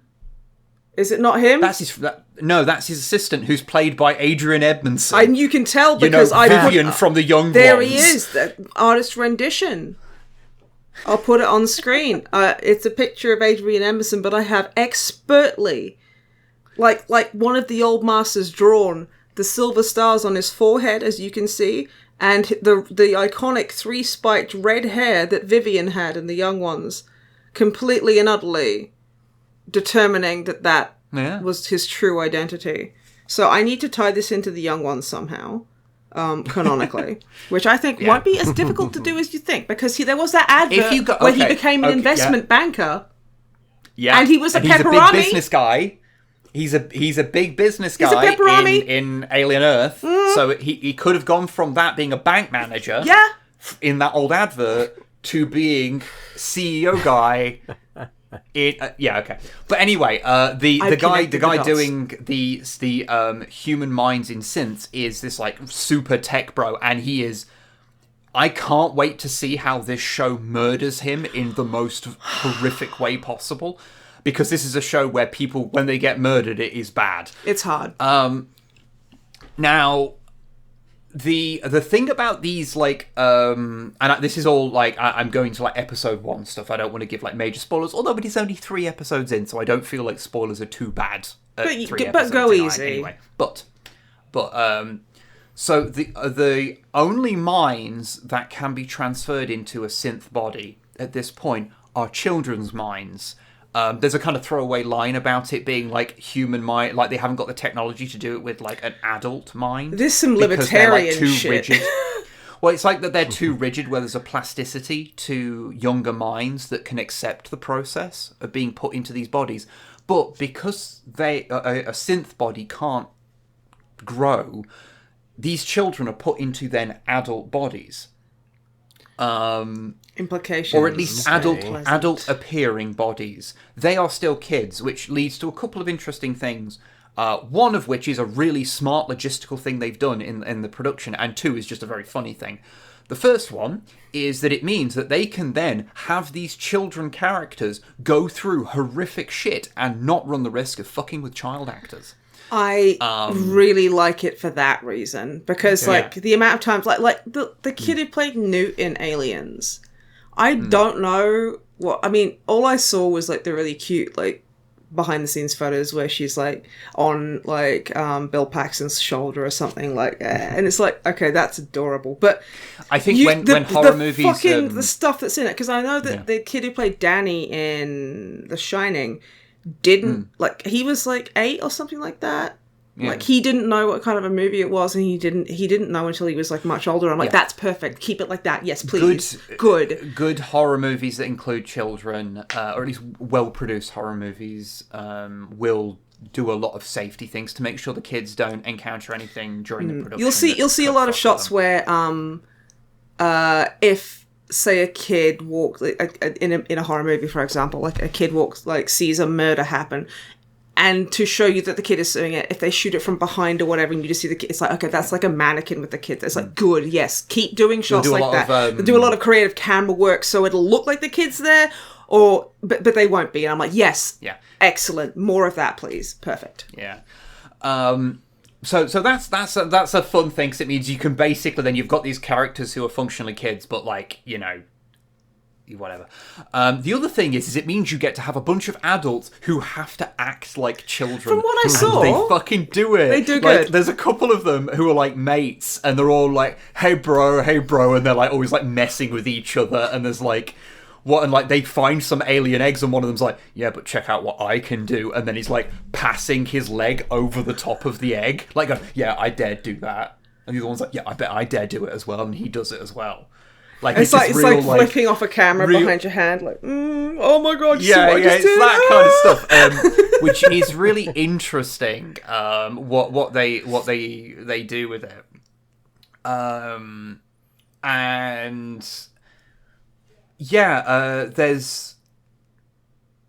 there's a lot of things where like I saw someone say that they don't think it's a very good Alien sequel. Or I guess prequel in this instance.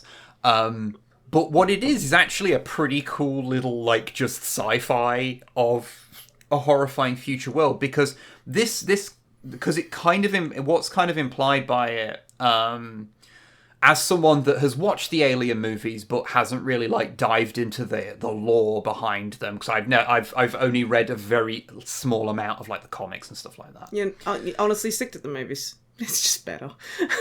Mostly, I just like the synthetic xenomorph, who I always forget his name, Jerry. But he has like a cigar. Jerry, yeah, because he smokes a cigar. He's charming and delightful. So yes, definitely read things that have Jerry in them, because he's such a charmer. Yeah. But they. It's like a good just sci-fi of alien life gets spread out on Earth, and the thing it's sort of dealing with is that Weyland-Yutani is just one of these mega corporations that controls large portions of Earth and other planets. It's Disney. And there's other competing companies who are dealing with each other, and they are constantly in this like state of like a kind of cold war between them, because it seems like they're not against like going like picking up arms against each other, because they are functionally like mega states, but they are trying not to. And there's like little hints at how this stuff is treated. Like, one of the characters in it is part of a search and rescue team. He's the one medic on the team. The rest of this search and rescue team go in with fucking pulse rifles and don't have medical training, as far as we're aware. Does the medic have medical training? That says a lot. Because it costs a lot more money to train a medic than it does to train a soldier. He's not been to medical school. That's a plot point. That's a plot point in Mouthwashing, which I fucking love. Yeah. There's a character in that called Anya, who is like... it feels very alien in that kind of just... Yes. It's very crew expendable. That's just crew expendable is just the perfect way to describe it. It's an incredible game. Heavy trigger warnings. Look them up. For everything. For everything. Jesus Christ. But it does it in a really incredible and intense way. But, Anya's like, they literally go, well, she got kicked out of nursing school. And she's like, ow? I mean, yeah, but, I mean, they didn't care. It's because they didn't want to shell out for the same amount of money for an actual nurse because it was too much money. And it's like, that's just the Alien franchise is... Okay, yeah, we could do safety protocols, but capitalism says no. So I guess everyone is dying. Yeah. There's also there's a couple of things obviously it's only 3 episodes in, and I don't want to give spoilers about too much, because if you are interested in it, give it a shot. What I will say is that it does good things with, like, when the xenomorph is about, they try not to cheat things like... I know other Alien movies have done this, but like, if it's supposed to reveal itself in the background, as these things are wont to do, it is there the whole time. Like, you'll see a shot, and I went back and like checked, and like, yeah, it was there the whole time. It's just it only revealed itself after a couple. If you put after a few back and forths. If you put that in your horror like visual media, I will love that, because that scares me so much. That, like, you see 2 characters going, yeah, no, it's fine, blah, blah, blah. And then you see, like, if you see just, like, a head move, and you're like, that was there the whole time. And there's that kind of, like, what's the word? It's like a violation of your, like... Yeah, it's breaking the rules. It's breaking the rules, and I love when they break the rules. Yeah. But two things which I will note, which is, one... though we have a horrendous tech bro as like our sort of villain of the piece, he will die. He is a tech bro who is a monster, I will take points off realism, because like dystopian sci-fi has not yet learned that, generally speaking, in the real world, evil tech bros generally aren't inventors, they're just business guys. They buy inventions and go, look what I did. Whereas this guy is seemingly a genius, he's just an asshole with it. And I'm like, we're one step... And do you want to know the only thing I can think of offhand that has the billionaire dickhead be a genuine, like, fucking moron who is only good at business, yet is dressed up in the tech, in the I am the tech genius thing. And that's the DuckTales reboot, where they have a character called Mark Beeks, who is like a parody of your thingy, Mark Zuckerberg's and Elon Musk's and stuff. He should have been Mark Zuckerberg. Fuck you. That cow. No, I think that was probably the original name, and they went, you can't fucking do that. There's no he's kind way. He's also an owl, so... Who? He's...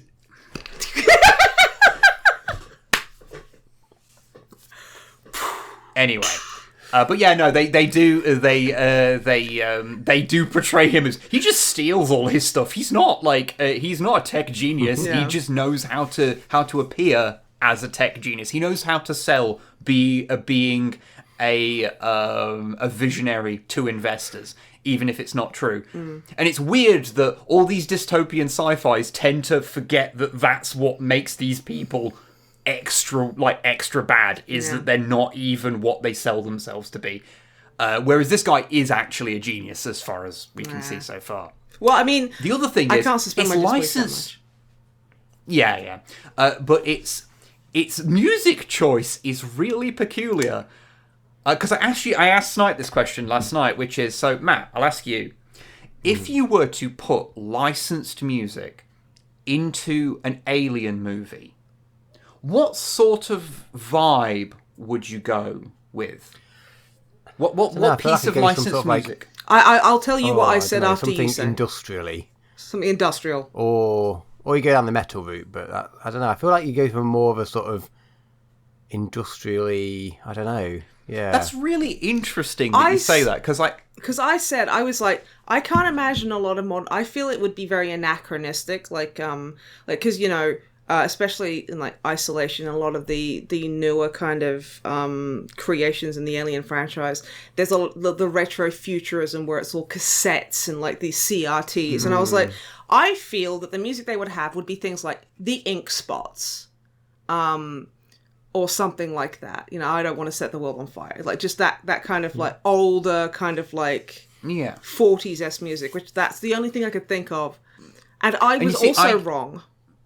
Because I agree with that kind of thing. Like, if I was to guess, I would say something that would be charmingly retro, because putting licensed music in Alien feels strange. Like, because it's not a series that generally is into that kind of thing. It's more about having its own unique score. It's an atmosphere. It's about building oppression. You know, so having licensed music would be something to counterpoint that oppressive thing. So having something kind of a bit upbeat would make sense. No, it's using just classic rock.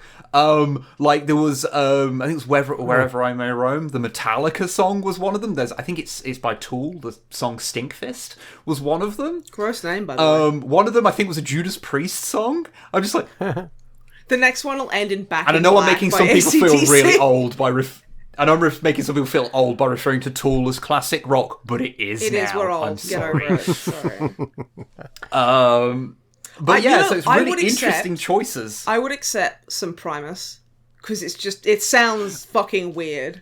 Absolutely, I would not be surprised if episode 4 ends with a Primus song. Surprise me. That would be amazing. If anything, Primus, because I think what a lot of people forget if they haven't sat down and listened to a whole Primus album, is that the kind of Winona's Big Brown Beaver shit. Yeah. That was only like a couple of songs on the album. The rest of them were these kind of. Yeah, were these kind of like slow, like almost foreboding songs sometimes, like Primus. Yeah, that's what I'm saying. Stuff. I think that if every episode ended in one of like Primus's more kind of like really kind of almost again like almost a bit proggy kind of like, because Les Claypool on that bass will just. He is insane on that. So he comes out with the weirdest noises, and the way you would have never thought to play a bass like that. And then one of them should have just ended in Winona's Big Brown Beaver. So it's just you have like the whiplash of just like fuck it, okay, cool, thanks Primus. Yeah. I mean, hey, maybe I've not listened to enough Primus albums, and the other ones are just solid, like Jerry was a race car driver or whatever. Yeah, I have one. Is it Jerry? Yeah. He drove so goddamn fast. Like maybe some albums are just wall to wall that, but everyone that I've listened to has always got like, wow, this is like weirdly like oppressive. Like it's well done, but like it's not the goofy goofy slap bass kind of weirdness that I kind of went into expecting. But anyway, Alien Earth. I can recommend it. There is some stuff like for content warning stuff. Obviously, it's Alien, so there's certain things that come inherent to that. But also, the kids are all terminally ill kids. That's how they get the thing of being able to transfer their minds. They get them to agree to that, and their parents to agree to that. So if dealing with those kind of themes, I would understand if that's a bit much as well. Yeah. But. Other than those things, I think it's interesting. Is it amazing as an Alien sequel? I guess we'll find out. So far, the one xenomorph that's been in it seems to have been a bit of a goofy asshole who kind of is selectively competent at killing, depending on who it's in front of at the time. But also, it does, minor spoilers, absolutely devour, just tear apart a party full of bougie arseholes. So that's pretty funny. Based? My God, it reduces them to so many chunks you think you're watching Dog Soldiers. But fuck me. The tent full of mints. What the fuck? Yeah, But yeah, I think it's interesting. I'm excited to see where it goes. Like, I watched all 3 episodes like back to back. Like I was like, yeah, I'm into this. I want to see where it goes. Is it the best Alien thing? No, but is it set to be something interesting done within that universe? Absolutely yes, and I want to see where it goes. So yeah, I can recommend that. I will say, I just had a if it looked like I was being electrocuted just then when I remember Dog Soldiers. I remember that the voice actor for Soap McTavish. Kevin McKidd is actually in that movie, if memory serves. And I... So McTavish is the character from Modern Warfare 2. series. And not Modern Warfare 3. Don't play it. I'm still fucking so mad. And I'm not playing the new one because Simon Riley is a joke. And if you think he's cool, I don't like you. So in this house, we stand for the Scottish flag and we kneel for Sir McTavish. What the fuck? Anyway, so what were you saying, darling?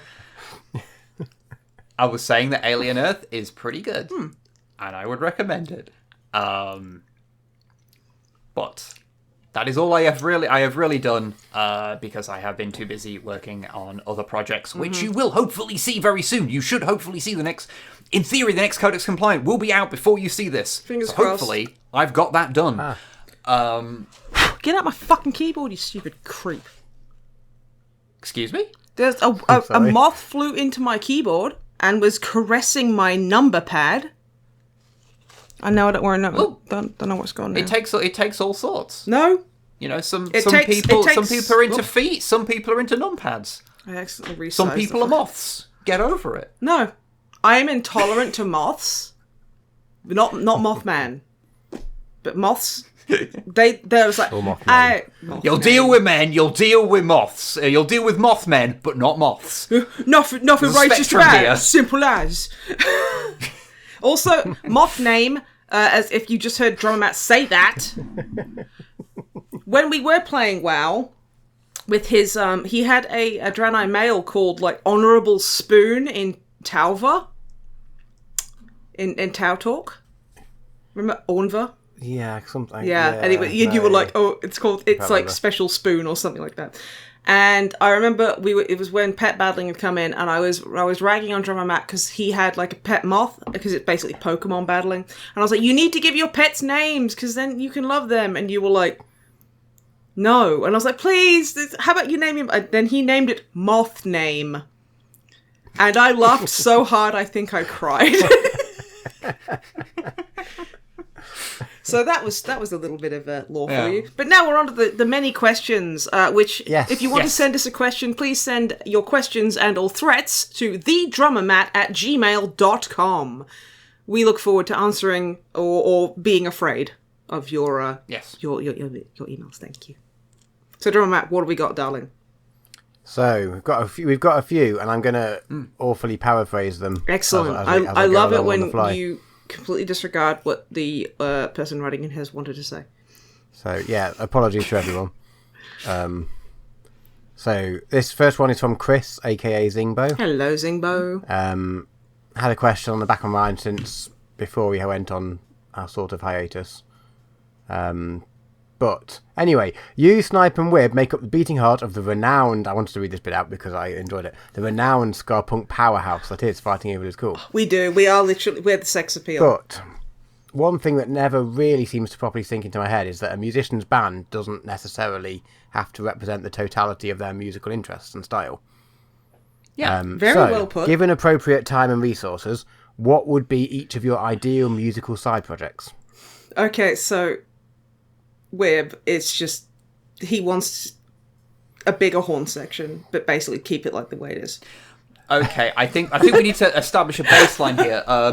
I think it's safe to say that when it comes to us being in a ska band, because Fighting Evil did not start out as a ska band, it was kind of just a pop punky kind of band, which wasn't very. I think it's safe to say that I'm patient zero. Yeah, you are the alien egg of the ska alien Earth. A lot of people grow up with the ska. I never grew up. I didn't grow up with it either. You never grew up with ska. I didn't. I went through emo and all the other, but I didn't listen to ska. I didn't. I still don't. Well, really. I mean, it was probably on like Tony Hawk's soundtracks or but like I didn't listen to like a ska album until after the band became a ska band. Well, it's a ska band in mega. We have horns and we have like a couple of ska-ish kind of songs. Yeah, like not many of our songs are like straight up ska songs if you actually listen to them.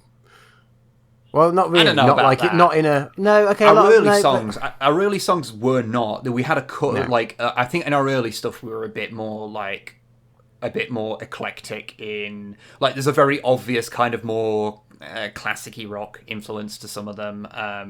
But I say that as if on our last album we didn't have a rock ballad about accidentally revealing yourself to your grandmother.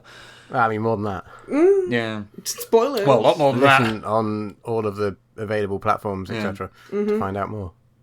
But yeah, so I was sort of patient zero for that. So like ska is like what is like one of the big things that I'm into. But I do like a lot of music. But I am very much like I mostly listen to things broadly under the thing of like punk and rock music.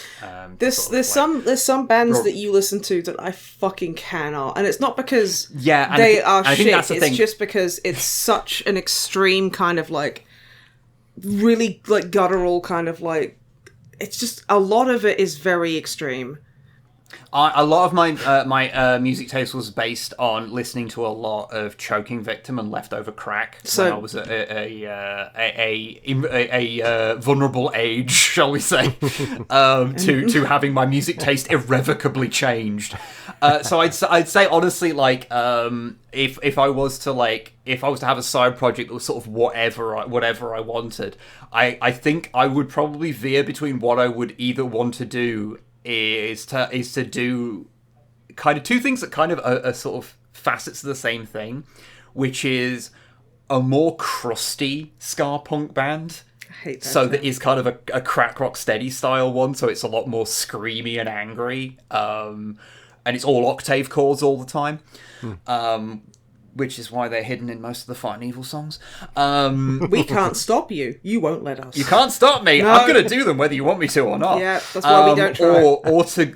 Or to go for a kind of crusty folk punk band. I'd also be kind of tempted to try that. That would be really fun. Yeah. Or failing that, when I'm in a more feeling like I actually want to know how to play my guitar mood, a bit of a heavy riffy kind of thing, maybe all kind of down-tuned kind of stuff, just to play big fun riffs because they're always enjoyable to play. We were having this conversation the other day, and I was like, I hate how so many of like the best bass riffs that I try and learn are all in like either drop C or down-tuned in some way. And you're like, yeah, I think that's really annoying. And I'm like, motherfucker, if you could get away with it, you would be like drop D and everything.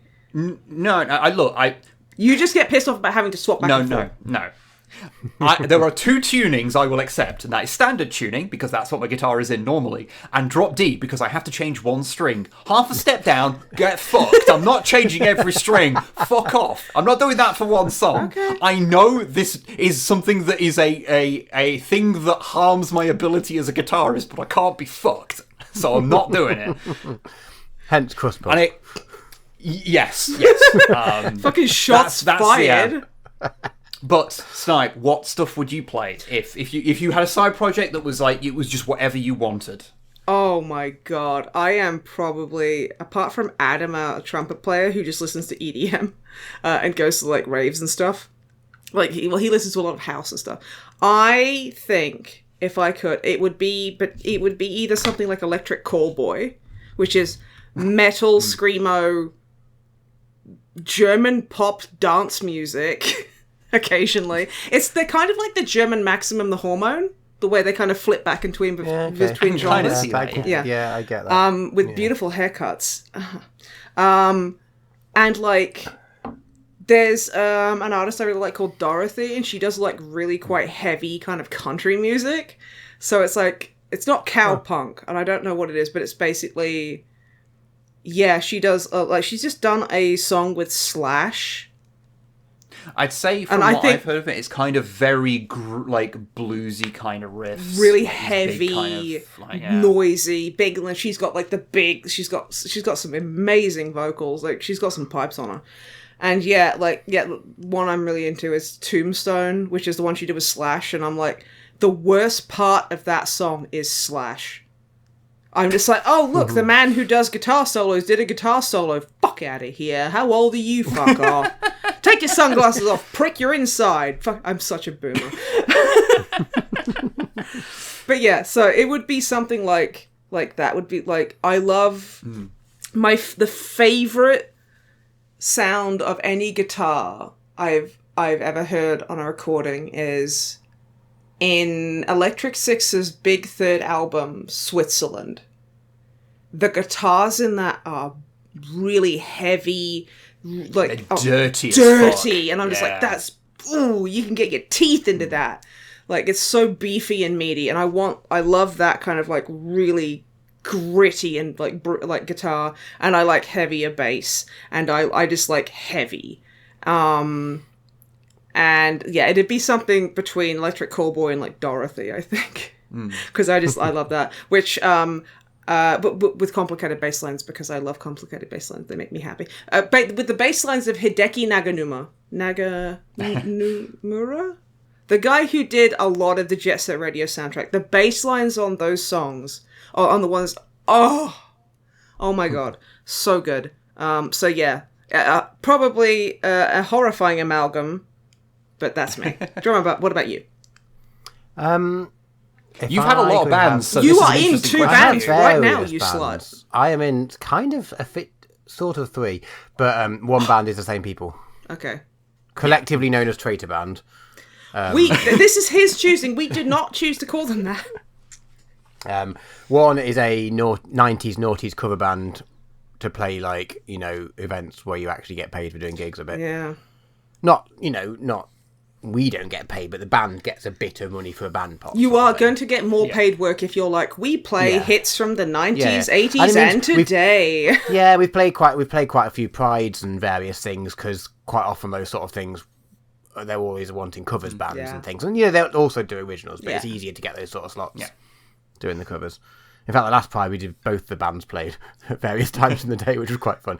And the other version of it is like a folk punky type stuff. We're still sort of finding our own way. The singer wrote a bunch of songs over lockdown, originally as like a singer-songwriter sort of thing, realised that she wanted to do it as a band, and then we all sort of are in the process of, had nothing recorded yet, but hopefully soon. We finished finished arranging as a full band for 5 or 6 tracks. So hopefully doing an EP soon. But yeah, if I was doing another side project, I would not care at all about the genre. I would just like to play guitar in it. Because I started off being a musician in bands as a guitarist. Everyone did. And then ended up drumming because I was the oldest sibling, so I had the biggest room, but my younger sibling was a drummer, but kept the drum kit in my room. Your first... So I said to a mate who was looking for a drummer, I have a drum kit. I've never played it, but I'm musical enough I can probably vaguely stay in time until you find a real drummer. And then that kind of stuck. And then I joined Fighting Evil as a drummer, and then have drummed in various things since then. I love how you're like, I just want to stop playing the fucking drums, and then you're like, oh, but I'm a drummer in Fighting Evil, which is really awesome, and I like it. This fun. Because I saw you in one of your previous bands, like before we met. Like I saw you in Makeshift Wings before I knew you. That's such a 14-year-old band name. Speaking of someone who's in Fighting Evil absolutely. Is cool. Well, interesting enough, I did end up playing guitar in that one because the decision was made not by me to have a backing track drummer, and I still wanted to be in the band for a bit. Didn't last. So I think what we've established here is that what we need to do is to just write some songs that are just drumtar, screamier with grimier, complicated bass lines that you also get to play guitar on. DrummerMatt can play the dirty guitar. I get to play the complicated bass line, and then Dicko, our singer, can get a really weird bowl cut. We've already got a horn section. And I'll sit in the corner playing my octave chords chords and ranting about landlords. Yeah. And, we're sorted. Octave chords and landlords. That's like the woke version of Angels and Airwaves that doesn't think aliens exist and doesn't want to pay attention to fucking Alex Jones. So that's cool. But yeah, that's a really cool question. Thank you very much. Yeah, I like that. Yeah. We should probably answer the rest of them slightly quicker than that. But someone asks a music question, that's always dangerous. So, relatively quick one. Yeah. This is from the Sentient Hair. Hello, Sentient Hair. We've got two questions. Okay. Now that we're on 151st episode, like the Pokemons. Yeah, wait. Yes, the fans want to know. Favourite Gen 1 Pokemon? Cubone. I vary between Coughing, because he's got a big derpy face, and Bulbasaur. Bulbasaur is... Depends on my mood. I'd say Cubone... I like round Pokemon. And Charmander are pretty dope. I love them. But what about you? I don't know. I don't think I've said this before. Squirtle is my answer right now. Is he your starter every time? No.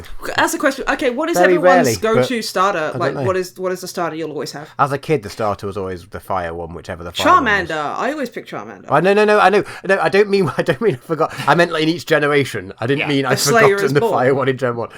I meant... Yeah. Okay. I never really played the Pokemon games. Okay, we'll pick one of the original there's a thing starters. behind me that has the Pokemon cards. That's how I mostly engaged with Pokemon when I was younger. But who is your perfect starter out of the original 151? Who would you pick? What, as a starter? Yeah. Who did you pick in Pokemon Go, motherfucker? I think I picked Bulbasaur. There we I go. had Bulbasaur. Yeah, so that's what I said. Of those ones. Yeah. Okay, fine. Bulbasaur is really cute because he has that cute voice. He goes Bulbasaur, and I think that's cute. Yeah, he's very round. I like it how Cubone wears the think skull of its dead mother, and I'm like, oh, I wish that was me. Yeah, that makes sense. Next question. Relatively quick answer, not from me. We've got Warhammer 40,000. Yes, We've got Warhammer 30,000. we do. The Walrus Jealousy, in brackets The here. Walrus. Do you... That's good. That's good. I like it. Do you think that Warhammer 20,000 would work?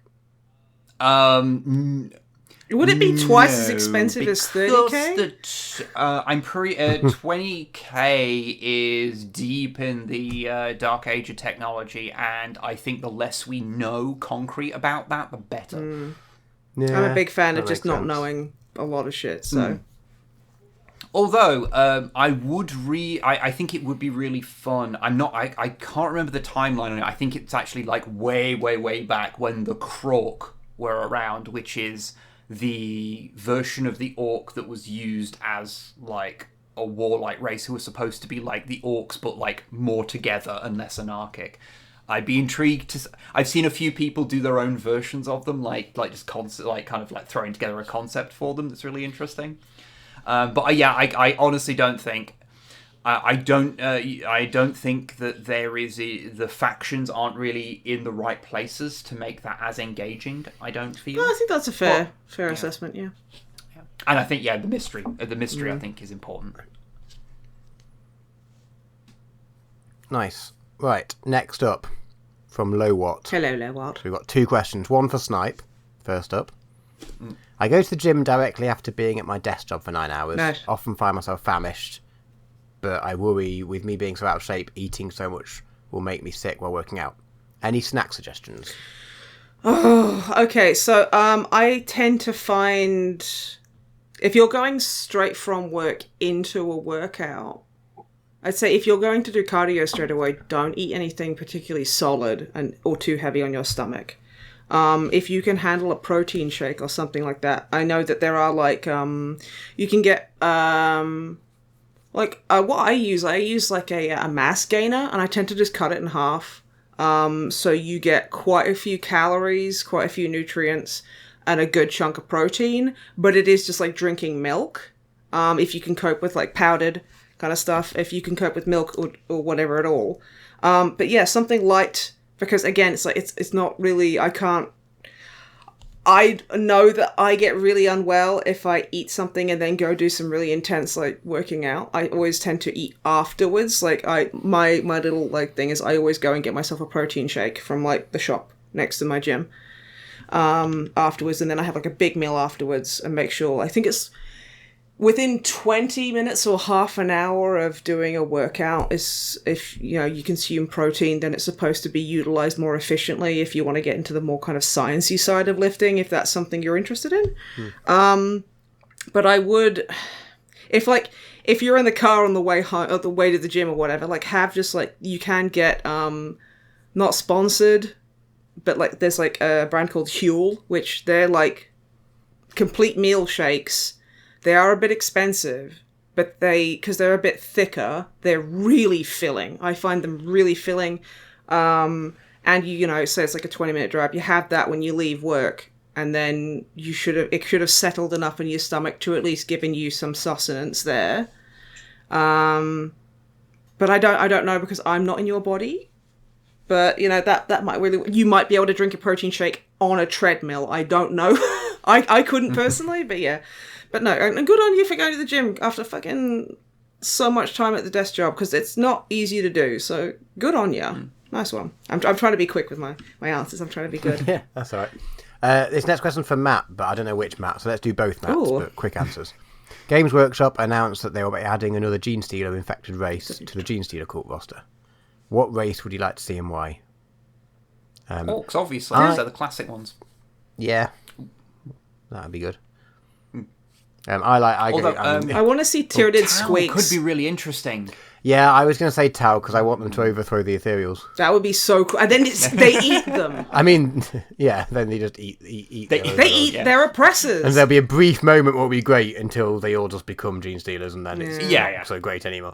But there'll be a brief, glorious overthrowing window. Critical support to Gene Stealer Tau. Yeah. They'd just be like, whatever. I feel like they'd just go with the flow with it, and not much would change for a while. Yeah. They just get an extra arm, They're like, this is fucking great, I can hold another chopper with it. This is awesome. Yeah. I can hold more guns. Great. Daka. Excellent. Right, what we got next? Dear Matthew Ward, this is a formal email.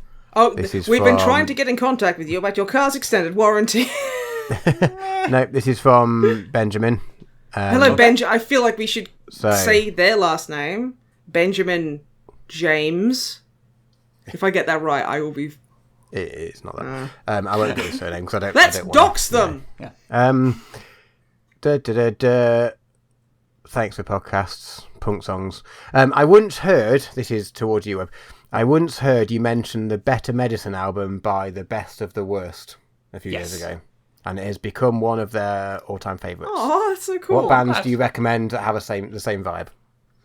Oh, if you want to go, if you're going for like the heavier end of ska, Redeemin. That's a great name. Redeemin. They're like real heavy ska. I really. They have really 5 songs, those. and it's really infuriating. They only have 5 songs. There's also, I think, it's oh fuck, I always forget. It's Salt the something. That's like the previous band of the guy. I forget. I tell you, if you remember, I guess if you want to go, I'll put it in on the screen. Yeah. There's I guess if you've never listened to them, maybe give the Flaming Tsunamis a shot. Oh yeah, especially towards the end. I maybe give Hans Gruber and the Die Hards a shot as well. You might like those. Name. But yes, just as a condensed list. Nice. But no, I'm glad you enjoy it. I like it when I manage to infect my music upon other people. He really does. Yes. Infect is a good choice of word. Mm-hmm. Yes. Right up. This next one is from Chayat. Hi, Chayat. Greetings, misanthrobeans. I like that. Questions for you two specifically. First one. Are there any other wargame adjacent YouTubists you'd like to do something with? YouTubists. Yeah, they're trying to make it a thing, so we've got to. Okay, well, sure. I mean, I kind of don't want to You don't want to put them on the spot. Pressure on individual people. I think over the years we have either had appear in our stuff or have appeared on their stuff of quite a lot of we've been very lucky the people who with we would very want friendly to. people.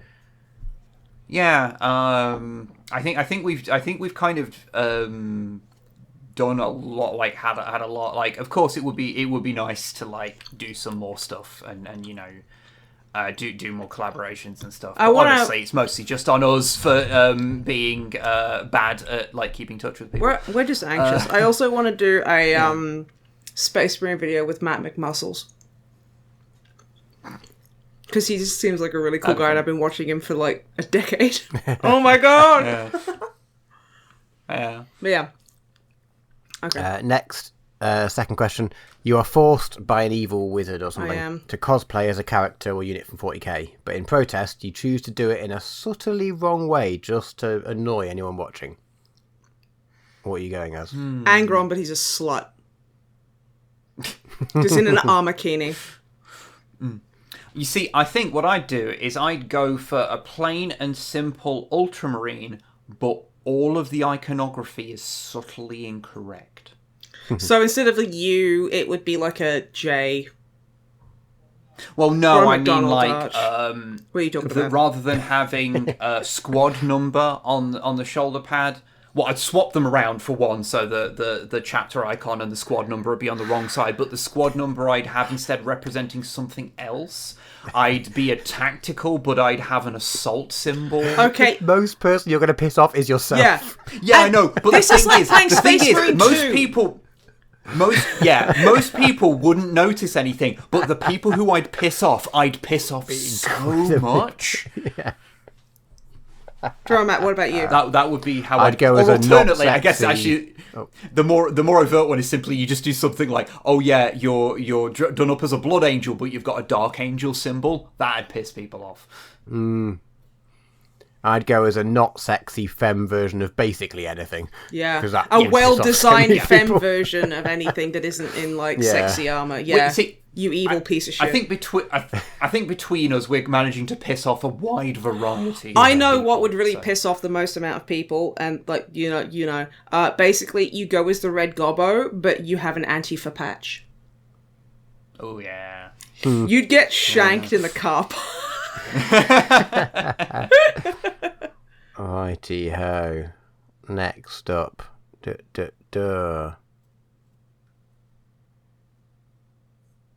Who's this one from? There's no name at the bottom, so I'm going to go with Melange. Melange. Melange. The spice. Melange Hope array. you are well and functioning within normal parameters. Question. You all get one franchise of your choice to create one tie-in drink for. What are we doing? Well, I having just said it, I think I would want to go to make the spice melange and make a nice blue, refreshing drink from Dune. That stains your I didn't lips read this blue. bit, so you didn't know before I did the question. But it does need to be good, so cinnamon sludge for Dune won't suffice. You got called the fuck out. They knew. They knew. Fine. Look, I didn't read that because I didn't think I needed to be that specific. There we go. I don't know. I don't drink alcohol, and my palate They is didn't so basic specify that it I had drink to like be Dr. alcohol. Pepper and think it's a bit spicy. So I don't fucking know. Yeah. Ooh. So you're just gonna stick with the spice melange? Fine. We'll have a remarkably bitter drink themed after Blake 7. Is it a cyanide drink? Yeah, it just kills you. Right at the end, you all fucking die and no one learns anything. Oh, okay. Spoilers for Blake 7 from Everyone was like, about to watch 1982 or whatever. that. Drama, but what about you? I have no idea. Oh, I don't know. The first thing that came to my mind, but I don't know how it'd work. You want something chromy from Mad Max, something that you drink and it's just like looks. You can like, get edible glitter, and that does Yeah, look so I you was can thinking have like a silvery you one. can get drinks with glitter in, but I don't know if you could put enough Shiny and glitter chrome. into it. Let's that it pretend would that you have could. the right effect. What would it taste like? That would be fun. Oh, it'd be horrendous, but that's, to be a meme drink, you don't have to taste It's like nice. we were walking. It tastes exactly like high grade petroleum. We were walking through the booze aisle today when we were shopping, and there was literally like a jerry can that came with like. It was an oil can. It was an oil can that came with like a booze. I can't even remember what kind of. I think it might have been It was gin. Yeah, it of was course gin, but it came in gin. like an oil can. And I was like, I don't drink, but this appeals to me. I would make a Predator one that's just glowing out your blood. Yeah. And I would make it with like watermelon liqueur and a very kind of like a nice crisp kind of like lemonade and maybe a bit of rum and a little bit of coconut and a mint leaf. So it would have that earthy kind of thing for the jungle. Failing that, you just bring back Ecto Cooler. No, because that was orange juice that basically green. killed, that gave children, like, I don't know, eyesight problems or something, because it's an American fucking colouring that they put in it, so it's probably giving them Gulf War syndrome or something horrible. So yeah, that's what I do. Yeah. Nice. Interesting question. Yeah, it was very fun. Up, even if I got called out horrifically. That was so funny, though. They got your number, fucker. Yeah. Farglater. Great name. Yeah. I was going to say Farglater. It reminds me of somebody I saw on Twitch who's always in Bob Vids' chat, called Fart Kilometer. Which okay, good. Yeah. It's a name that sticks in the brain. It really does, let me tell you. Right, this is a good one. I like this one. Dear Mr. Drummer, love your podcast. However, I notice that you always have the same 2 guests every time. When are you going to get other guests? This is when he usurped us in, like, text-to-speech, wasn't it? Also, how did you end up with Snipe and Wib as your guests in the first place? Go on. You have the stage. It's your podcast. You explain it. Nothing to do with us. Yeah. He fed us and we didn't. Well, I feel like I have to have the same 2 guests at the time, because you're the one who, like, keep nudging me to do it, because I'm just like... Because if it wasn't us, you'd have to learn how to edit the podcast. I could... Yeah, there we go. Yeah. Look, they're the pros at making the shit. I'm just the talent. I mean, I'd have to bother finding someone else who'd put up with me and edit my podcast for me. I laughed. I went without being paid. I went to the gym the other day. I mean, I could if I'm outside, I'm probably at the gym, and I laughed out loud in the bathroom because I remembered something you said when we were hanging out with your wife and our friends Violet and Sarah at their house, and it was we were talking about moon cups, which is like a menstrual product. Okay. And I remember your wife going, "Oh, there's like 2 sizes. There's like this, and then there was AM, which is like after motherhood or something." And you butt in and went, "After Matt." And I remembered that the other day, and I was like, "Ha!" in the toilet. I was like, "Oh dear God, I hope no one fucking heard that." Oh my God. I don't even know what made me remember it, and that just made me laugh. That's a pretty horrendous joke. It was awful, and I'm sorry if it was taken as it was supposed to be, which is just a stupid fucking joke, and it made me laugh 10 years later. So, good. Nice one, DrummerMatt. Thank you for having me on the podcast, I guess. Yeah, thanks for having us guest for 151 episodes.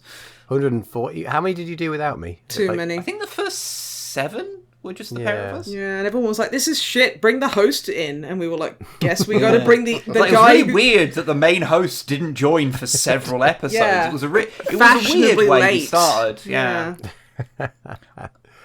All right. Oh, that was the last question because the very last email, I thought I had one left, but the last one was new sign into your account. So, well, they're obviously a big fan. What did they ask? Did you really sign in on this day? Yes, we did. Thank you. Love to have your viewership. Signed in. This is the preparation. We started recording at, let's have a look, call started at 8:05. New sign into my email account. 7:49. So I did 16 minutes of prep. I don't think I'm you did. going to be honest. I think you did less than that.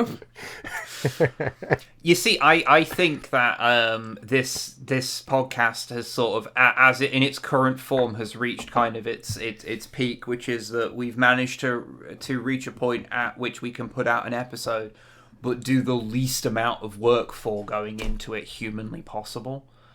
Yeah, because all the work comes afterwards, and Snipe does that, so I don't have to care. Please send your money to me. But anyway, if that is the last question, we should wrap up because we've been going for a bit longer than we intended. Yeah. So thank you very much for listening, everybody. We love answering your questions. Please send some more. There were some fucking good questions this time. Yeah, they were. Yes. I heard them. I appreciated those questions. They were good questions. And I love and please try and predict what one of us will say as an answer to fucking body us. That was so fun. Not me, though. But everyone, that's so fun. So yeah, send your questions and or threats to TheDrummerMatt@gmail.com. And we will see you next time. Thank you very much for joining us, and goodbye. Goodbye. Bye.